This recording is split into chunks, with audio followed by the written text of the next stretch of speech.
শিশুশ্রম বন্ধ, শ্রমিকদের বিভিন্ন দাবি দাওয়া আদায়ে সাভারে নানা আয়োজনের মধ্য দিয়ে পালিত হচ্ছে মে দিবস।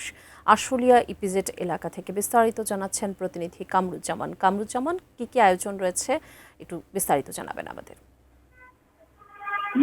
যেমনটি বলছিলেন, আমি এই মুহূর্তে রয়েছে একদম যে ঠিক সাভারের যে রপ্তানি এলাকায়, যে ইপিজেড এলাকায় কিন্তু আমি রয়েছে। আমি একদম ইপিজেড এর সামনেই কিন্তু রয়েছি, যে আমি আপনাদের ক্যামেরার মাধ্যমে দেখাই। আজকে কিন্তু মে দিবস। এই মে দিবস উপলক্ষে কিন্তু যে আজকে সারা দিনই কিন্তু শ্রমিকদের যে আজকে যে শ্রম দিবস, সেই হিসেবে কিন্তু বন্ধ ঘোষণা করা হয়েছে। যেমন আজকে আমি রয়েছে একদম ইপিজেড এলাকায়।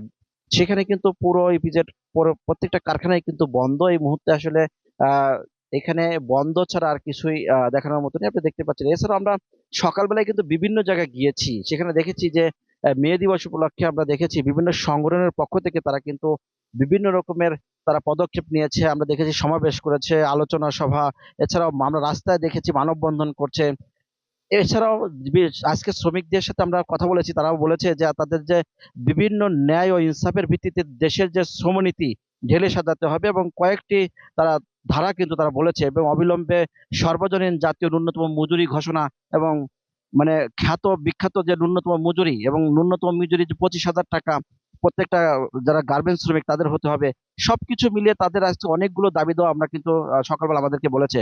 এবং বেতন ভাতা সহ নারী শ্রমিকদের যে মাতৃকালীন ছুটি 6 মাস করতে হবে। এছাড়াও পাটকল বন্ধ, যে সমস্ত কলকারখানা বন্ধ রয়েছে সেই সমস্ত বন্ধ কারখানাগুলো খুলে দেওয়ারও কিন্তু দাবি তারা জানিয়েছে। এবং সার, বীজ, কীটনাশক এবং বিভিন্ন রকমের যে কৃষি উৎপাদিত পণ্যের যে ন্যায্য মূল্য সেটাও নিশ্চিত করতে হবে বলে তারা বিভিন্ন দাবি দেওয়া নিয়ে কিন্তু আজকে দেখেছি তারা রাস্তায় নেমেছে এবং বিভিন্ন জায়গায় আলোচনা আর সভা করেছে। আমরা এই মুহূর্তে রয়েছি ইপিজেড এর ঠিক একদম মাথায়।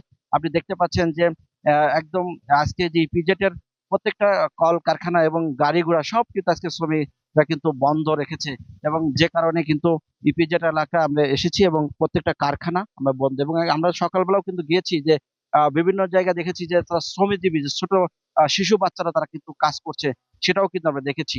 তো এগুলোর দাবিতে, এগুলো বন্ধের দাবিতেই কিন্তু আজকের এই মানববন্ধন এবং পথসভা বিভিন্ন জায়গায় দেখেছি যে তারা কিন্তু এই আয়োজন করেছে। এই ছিল সর্বশেষ আমার কাছে একদম সাভারের ইপিজেড এলাকা থেকে। আমরা ফিরে যাচ্ছি স্টুডিওতে মুন্নির কাছে। মুন্নি।